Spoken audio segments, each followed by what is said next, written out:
Welcome to a new show we are calling One Shot White Belts. I am your host, Tommy Rinaldi, and joined today is Cole Szpara. We'll be talking about the fights on Fight Island this week. We're going a little bit into MMA.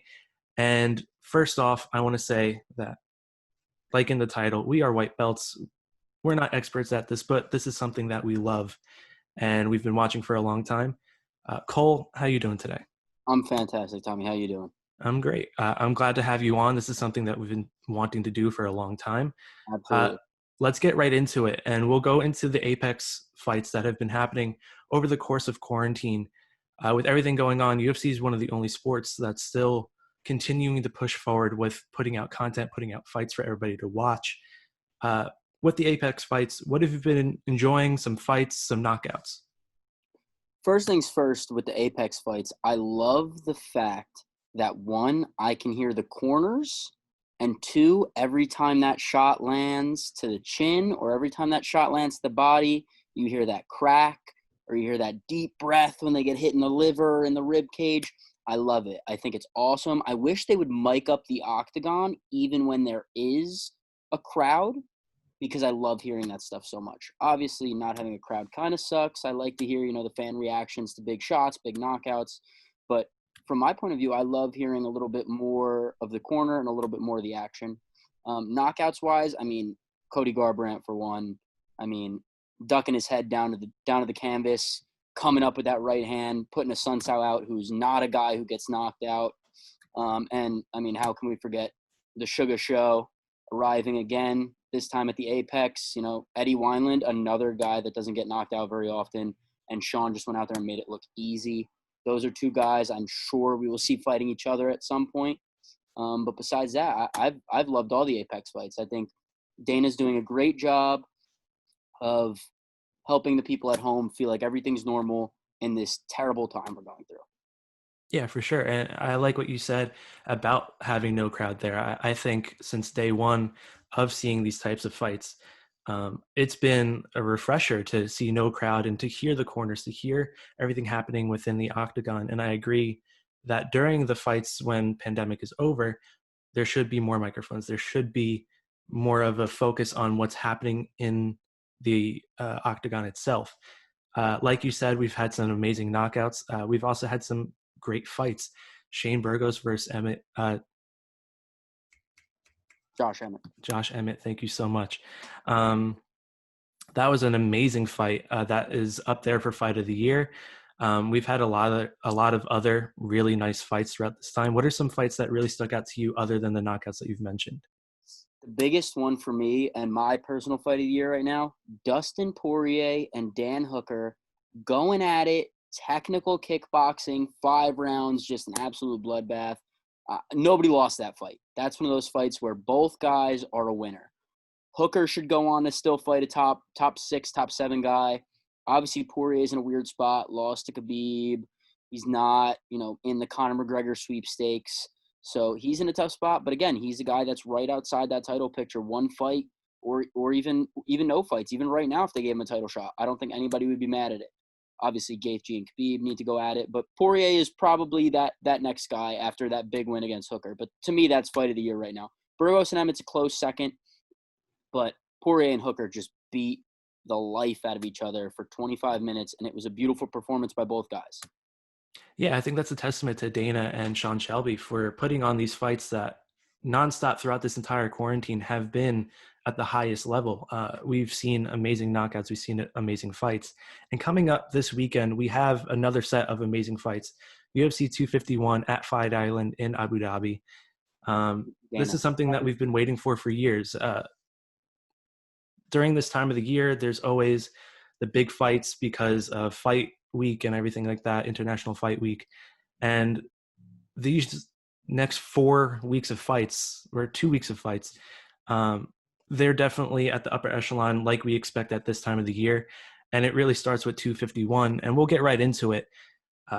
The headliner is Kamaru Usman versus Jorge Masvidal. But we actually start off with Paige Van Zant versus Amanda Ribas. Ribas is 3-0 in the UFC with 2 decision wins over Mackenzie Dern and Marcos. She is a killer.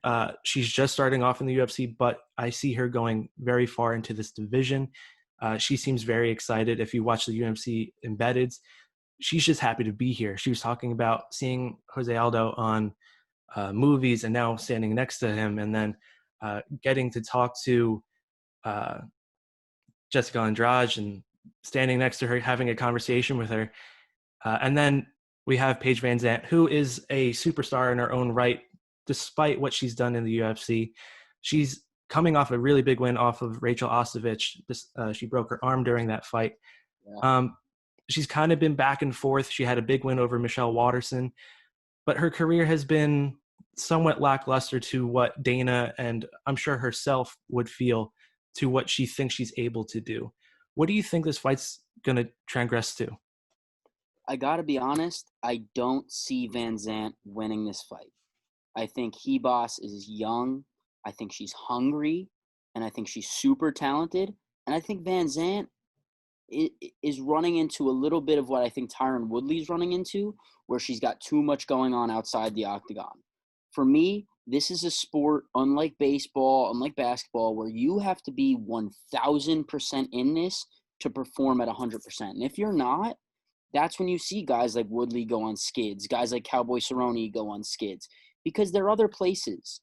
They're worried about, Cowboy was always worried about diving and wakeboarding, and Woodley's got his TMZ show and his rap album. Van Zant's very similar. She's doing commercials. She's doing Sports Illustrated modeling. She's cornering her husband. You have to be all the way in. And in my opinion, Ribas is all the way in. She's on the embedded program almost in tears because she's across the room from Jose Aldo. That's the passion. That's the hunger that's going to drive her to be a force in this division, while Van Zant's got some outs. You know what I mean? Like, if fighting doesn't work for her, she's got 8 different lanes to ride into. Ribas, this is all she wants. She wants to fight. And I think it's going to lead to Ribas, putting the work on Van Zant. And Van Zant's tough. We've seen Van Zant get beat up. We've seen her break limbs. And she just keeps pushing. For a pretty girl, she's very tough. So I think Ribas beats her up, and I think it goes unanimous decision to Ribas. I think that's a great call right there. Like you're saying, Paige, she's in and out of everything that she's doing, and she's very good at everything that she does, but I don't think she has as well-rounded of a game that Ribas has, and we got to see that against Mackenzie Dern. She's lighting it up on the feet, and she's a killer on the floor as well. Yeah. Mackenzie Dern is no joke. She's been showing that in her last few fights as well, and we're seeing Ribas go above and beyond, and I think she'll do it again this week in Fight Island. The next fight we're going to talk about is Jessica Andrade versus Rose Namajunas, and this is a huge rematch because in that last fight, Rose was winning that fight until that big slam. We know Andrade is the strong competitor. She's one of the stronger people in this weight class, but Rose is the technician. She wants to be a ninja. She said that in her last embedded. And she's proven it against Joanna Jędrzejczyk. And we've seen her, and she's one of the best women all-time MMA fighters. She's my personal favorite, but what do you think is going to happen within this fight? It's going to be close.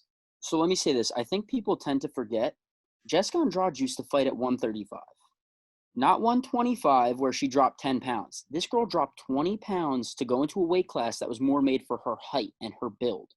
This girl is strong. And we've seen that against Rose last fight, where she was getting picked apart on the feet and said, F this, I'm just going to pick this girl up and slam her on her head, and we'll see what happens. And that's what she did, and she won the fight off of it. So, my issue with Andrade is every time we've seen her get dragged into a little bit deeper waters, 3-round, 4-round, 5-round, especially against Joanna Jędrzejczyk, we see her fade, and we see her doing a lot of that, like, plotting and then throwing one big shot. Plotting, throwing one big shot. If Rose can withstand the storm, and I know that's a very cliche MMA saying. Everyone says, if they could just withstand the storm. But this is a fight where if Rose can withstand that early onslaught, those first 2 rounds from Andrade, keep it on the feet, because I don't think, Rose's ground game is great. I think Andrade would be too much for her on top if it were to get that way. I think if Rose could keep it on the feet, keep it at the distance, I think Rose pulls out with a split decision. I think Andrade is going to take 1 and 2 pretty handedly, and I Mhm. think Rose will take the back 3 because of her cardio, because of her great defense. Her footwork is immaculate. So I see it going to a decision. Me, I have it going a split decision or Rose. But if Andrade lands some early takedowns, is able to land some big shots, judges nowadays are all over the place, man. We could see it go either way. I think it's going to be a close one. Oh, for sure. And it's interesting to think that Andrade is coming off her 2 biggest fights of her career, winning against Rose and then a loss to Zhang Weili, um, the current champion. She destroyed her immediately. And I think that's going to also feed her into this fight of wanting to come back strong, wanting to come back to win and regain that title. And I think the big thing is Andrade for a long time was known as the tough guy of this division. And after Zhang Weili ran through her like a little freight train, she kind of lost a little bit of that aggressiveness. Maybe Hmm. she might come into this. It's going to go one of two ways. She's going to come into this fight super aggressive and really want to take Rose out to prove she's still the pit bull of this division, or she's going to be a little bit more timid, maybe even in a good way, and be a little bit more patient. I think either way, it's a positive for Andrade. I think she was on such a tear at strawweight that that Yana and Jacek decision didn't really do much to her, but I think losing to Zhang Weili the way she did, I think it'll be a good coaching point for her team.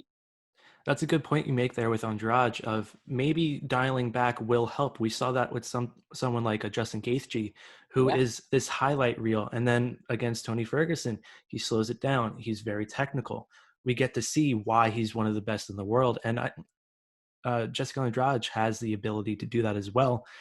But she's going against another technician in Rose Namajunas, and she's been off since her last loss against Andrade, and she's been training with her husband or her fiance, Pat Barry. Trevor Whitman is a wizard. We spoke about Justin Gaethje. He's training her as well, and we're getting to see that she's ready. She's mentally ready for another battle. She got over that loss, and now she's ready to come back. I think she does it in a unanimous decision, but we'll see. Again, this could be fight of the night with a 3-round banger. Going on to the next fight. Oh, Real if you quick, want I think the biggest thing for Rose is to mentally stay in it. to. Mhm. The girl's got all the skill in the world. She took some early losses in her career. She got over that. She went on to be champion, to beat the greatest of all time in that division twice. I think it's all mental for Rose. If she can put her skill set forward and let her mind take a step back and just feel it out and have fun, that Rose Namajunas will be champion again, no doubt. Well said there. And the next fight is Petr Yan versus Jose Aldo. This is for a vacant title that Henry Cejudo relinquished because he's retired. Um, Petr Yan is undefeated in the UFC. He's an amazing striker. He has beaten John Dodson, Jimmy Rivera, and Uriah Faber in his last few fights. Those are some of the best in the division throughout the years. And he's just proving that he's deserved to be up here. And he's going against Jose Aldo, who lost his last fight against Marlon Moraes, but a lot of people thought he won that fight. And it's pretty clear that those last 2 rounds probably should have gone his way. And I think the UFC has seen that, and that's why he's getting this title shot and not Marlon. But he's coming down from 145 and going to 135. He said he's very comfortable with this weight cut going to 135. He's powerful. His speed might be even better than at 145 to 135. What do you think is going to happen in this fight? This one's tough for me because I'm so passionate about this sport, and this is just not a fight that I'm passionate about. I wish they would have held off Aldo, let Petr Yan sit, and now that we saw what Aljo did to Cody Sandhagen, that's the fight I wanted. Because Mhm. Yan and Aljo is such a good fight. It's going to be an interesting one because Petr Yan is a compact guy. He's very stiff. There's not a lot of like fluid movement with Mhm. Petr Yan. But when he lands, he lands. I mean, he cracks dudes at 135. I do think Aldo has the speed advantage, which he's had pretty much his entire career. Mm-hmm. I think those leg kicks will be big because of the way Petr Yan moves. He's very standard, very stiff. I think if Aldo could chop the legs down, it could be a long night for Petr Yan. But my issue, and I know he says he's comfortable, my issue for Aldo is going to be the weight cut, man. What is his cardio going to look like? I know it looked good against Marlon, but it's easy to look good cardio-wise when you're putting it all out there for 15 minutes. With Petr Yan, I don't think he can do that. I think Jan's going to push the pace. I think he's going to have him up against the octagon a lot. We know Aldo doesn't like to move backwards too much. We've seen it in the Max Holloway fights when Max starts to back him up and put that pace on him. Aldo gets a little shaken, starts throwing, wild punches and gets cracked. But I see this one going Petr Yan's way. I think he gets a TKO in the second. I got to be honest. I don't see Aldo winning this fight unless he's able to keep some distance and just chop the legs for 15 minutes. I think Jan's way too aggressive and way too willing to take a shot from Aldo to get a shot of his own, because I think he knows he's got the better chance to get that big punch. So I see Petr Yan taking a second round TKO. You mentioned Aldo's leg kicks, and that's something that he's really built a career on. We've seen Uriah Faber's leg being all purple after that fight. Definitely one of the best leg kicks in all of the UFC. That's something that we didn't see against Marlon Moraes, and I wonder if he does put that into his game plan for this fight, chopping down the legs, taking away the power from Petr Yan. It's really interesting to see. I've always been a big fan of Jose Aldo. I know you're a big Conor fan, so there's all of that history. The biggest. But I've always rooted for him, and I think I'm going to root for him again in this one. I think I see it going either all the way, or he's one of the best boxers in the UFC as well. We've seen that body shot against Jeremy Stephens. Thank you so much. Sick shot. And he lands cleanly because he is so fast. So I think it's a really fun matchup to see, despite what you're saying. Obviously, Aljamain Sterling would be a more fun fight. But I think this is one that everybody should keep on their radars. And I think that Jose Aldo could get this one done. If it wasn't for the title, I love this fight. Yeah. The only reason I dislike this fight is because it's hard to give a guy coming off a lost title shot. Yeah. Unless you're Yoel Romero on short notice, which I'm never going to complain about a Yoel Romero fight. But, unless it's a specific situation. But I think Dana had a lot of other guys to go to for title shots. Even before the loss, if he would have went to Sandhagen before the loss, nobody would have been mad. Aljo deserved it. Obviously, Petr Yan got it, and we're happy about that. But I just think there were some other guys in the division that should have gotten the shot over Aldo. Sandhagen and Aljo being the big two. And that's why it bothers me a little bit. But again, on paper, matchup-wise, it's a beautiful fight. I'm just not happy that it's a title fight. I understand that. And I think that's because of everything happening with the pandemic. They wanted to get a big name that people would recognize on a fight card. And Jose Aldo is definitely one of those people compared to an Aljamain Sterling or a Corey Sandhagen that despite their talent, they haven't made their name to the casual fan. And I think casual fans definitely know the name Jose Aldo because of his past with Conor McGregor. But I definitely see where you're going with your idea behind this could be a less enthusiastic fight than what we could have gotten. I'm a purist, Tommy. I speak from a purist point of view. Oh, I completely understand. And I think all the purists and all the casual fans will like this next fight, and that's Alex Volkanovski versus Max Holloway. These are two people that are very entertaining even outside of the octagon. They're both little kids with these haymakers for hands and just lunch boxes. But they're both very entertaining. Alexander Volkanovski's on an 18-fight win streak. He's fighting out of New Zealand with Dan Hooker, with Israel Adesanya. That camp is doing amazing things right now. And I believe he won their past fight 5-0. Max thought he won that fight. He thought he got those last 3 rounds, which were very close. But I do think that he took all the rounds. He did what he had to do against Max Holloway. And Max Holloway is, you could say, the best 145er of all time. He's beaten just about everyone except for your boy, Conor McGregor. There he is. And He's a man of volume. He's a man that will pour it on. We saw it against Brian Ortega. We thought Brian Ortega was going to be the man to stop him, and he put on an absolute clinic.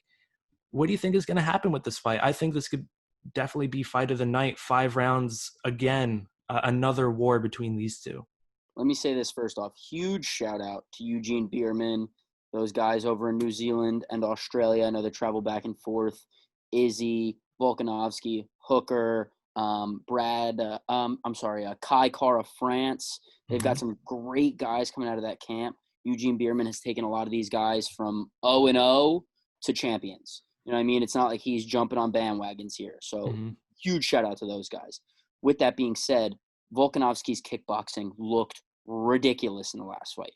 I mean, we know him as more of a power guy, you know, shoots for a lot of takedowns. If he doesn't get them, he roughs you up in the clinch and pushes you around. And we saw what he did to Aldo. We saw what he did to Chad Mendes, who's been a contender for, you know, a decade. In the last Holloway fight, all of a sudden he looked like he's been training in Thailand with you know, these guys who kick trees. Like, he looked crazy. These leg kicks were just thunderous, and he was just slapping the leg. And then when he would get the chance, when Max would finally check one and move in, Volkanovski would counter quick, and it was a beautiful performance. I had Volkanovski winning 5-0-2.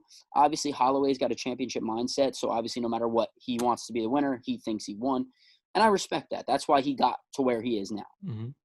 As for my prediction for this fight, this is by far the hardest one to predict for me. I mean, totally agree. These guys are both so good. This is what I wish was going on in the 135 division. This is number 1 and number 2. There's no debate. There's no argument. These guys are the 2 best. They've already fought once. It was close. Now who's going to win the second one? And who's going to win the third one? We might go to 3 in this one. Yeah, I have it going Max Holloway's way, unanimous decision. I think he learns from the mistakes he made in the first fight. I think he checks a lot more of those leg kicks because I think those swayed the judges a lot points-wise.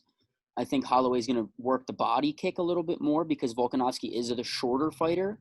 I think Holloway can get that body kick off, take some of that energy out of Volkanovski, and we know what Max can do in the 4th and 5th round. I mean, we've seen him pour it on guys like no other. He's like a Diaz in that sense, where he almost gets better as the fight goes on, Tony Ferguson-esque, if you will.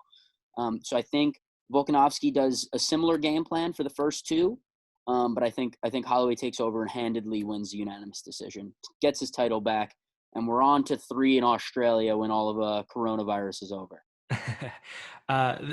Going to something that we both love is pro wrestling, and these are 2 baby faces. Honestly, these are 2 people that everybody loves. There's no skirmishes within the fighters themselves. All the fans love these people. Volkanovski is the definition of a bowling ball. He is this tight, compact ball of power and energy. I love Max, and I think he does correct what he did in the last fight. He, like you said, he has that championship mentality. He's been doing it for a long time. Again, this is a toss-up. It's really tough to actually make a decision 50-50. on this one. It's 50-50. I want Volkanovski. I want to see new blood. I want to see the next era in featherweight because it was Aldo for a long time. Connor won, but he did not defend. And then we get Max Holloway being the force that he was for, I believe, 7 fights in a row. He was amazing. But I give probably a split decision to Volkanovski. Again, this one could go either way. I'm excited to see this one. This would main event literally any other card. Absolutely. But we go to our next main event, the actual main event with Kamaru Usman versus Jorge Masvidal. We got it, guys. We got it. Masvidal, Street Jesus, coming on in 6 days' notice. He has the fastest knockout in UFC history, 5 seconds again against Ben Askren. 15 wins by KO, 48 fights in total. He's unbelievable. He's always been a killer, but lately, this past year was his year. 3 fights in a row. Darren Till, Ben Askren. Oh, it still gives me the chills. He's amazing. And then we get Kamaru Usman, who's on a 15-fight win streak. He showed that he handled Tyron Woodley in that championship fight. It was another amazing fight against Colby Covington. Arguably could have gone either way on the judges' scorecards, but he finished it in the 5th round. A dominant wrestler with great cardio. His stand-up has definitely improved over the years, but he's going against arguably the best boxer in the UFC in Jorge Masvidal. Where do you think this one goes? This is tough. I'm a barber. I had a lot of barbershop discussions about this fight today. A lot of people coming to me asking me questions. The biggest thing for me is, what does Masvidal's cardio look like on a short camp? Mm-hmm. Masvidal is not a guy who likes to go to decision, because every time Masvidal goes to decision, it seems to go split decision the other way. We saw it in the Maya fight. We saw it in the Wonder Boy fight. He likes to start fast, and then he slows down, and then he tries to pick it up, but by that time, it's too little too late. I think in this one, he's going to come out hot.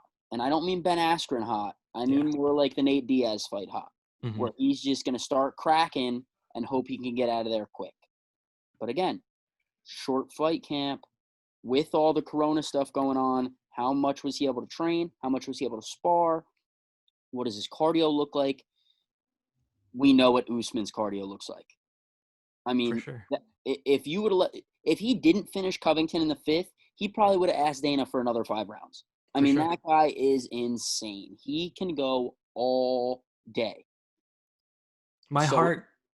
Continue. I'm sorry. I'll agree with you. I know what you're going to say. Your heart wants Masvidal.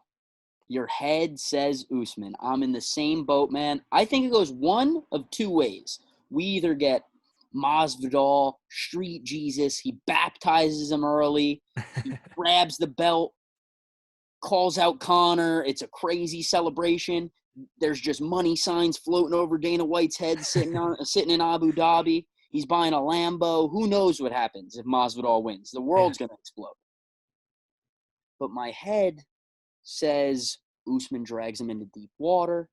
Usman takes him down a couple times, tires him out. On the feet, Masvidal probably lands a couple big shots. Usman moves with him, because he's really good he takes a shot on the chin and he goes with it. He's really good at that. He did it in the Covington fight. A lot of people watching home thinking Covington's landing clean, but Usman's kind of moving with the punch and letting it fall off.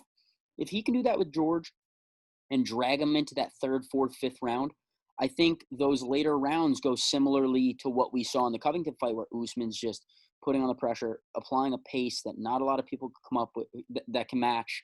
And again, on a short fight camp, I don't think Masvidal is able to go all 5 rounds right now. I think he's going to come out hot. He's going to try to get the knockout. If that doesn't work out, it's Usman's fight to lose at that point.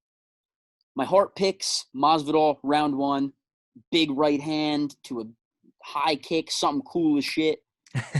My head says Usman, unanimous decision, probably, 48-46, something like that. Yeah, I couldn't agree more. Some things I want to add on to that is Masvidal has shown that he is not too bad on the ground. He has some good takedown defense. I think the issue is, like you're saying, that it's the repeated takedowns and getting tired because of that and just wearing him down. And again, bouncing off of what you said, Kamaru has really stepped up defensively on the feet and offensively on the feet. He was landing some heavy body shots on Tyron Woodley in the clinch against the cage. Elbows too, big elbows in the clinch, where Woodley was thinking he was safe because he doesn't think Usman has these tools. And all of a sudden, Usman backs up for a second and comes over top. Yeah, that's legit stuff. That's not first grade level striking. Yeah, that's something that you see from a Tony Ferguson or a John Jones, where you start to feel the pressure, and he knows that pressure from wrestling pretty much his entire life, of knowing when someone is putting a little bit more pressure on that side, and then you come down on an elbow or something along those lines. And again, I really want Masvidal to win. I think Dana wants Masvidal to win. Conor wants Masvidal to win.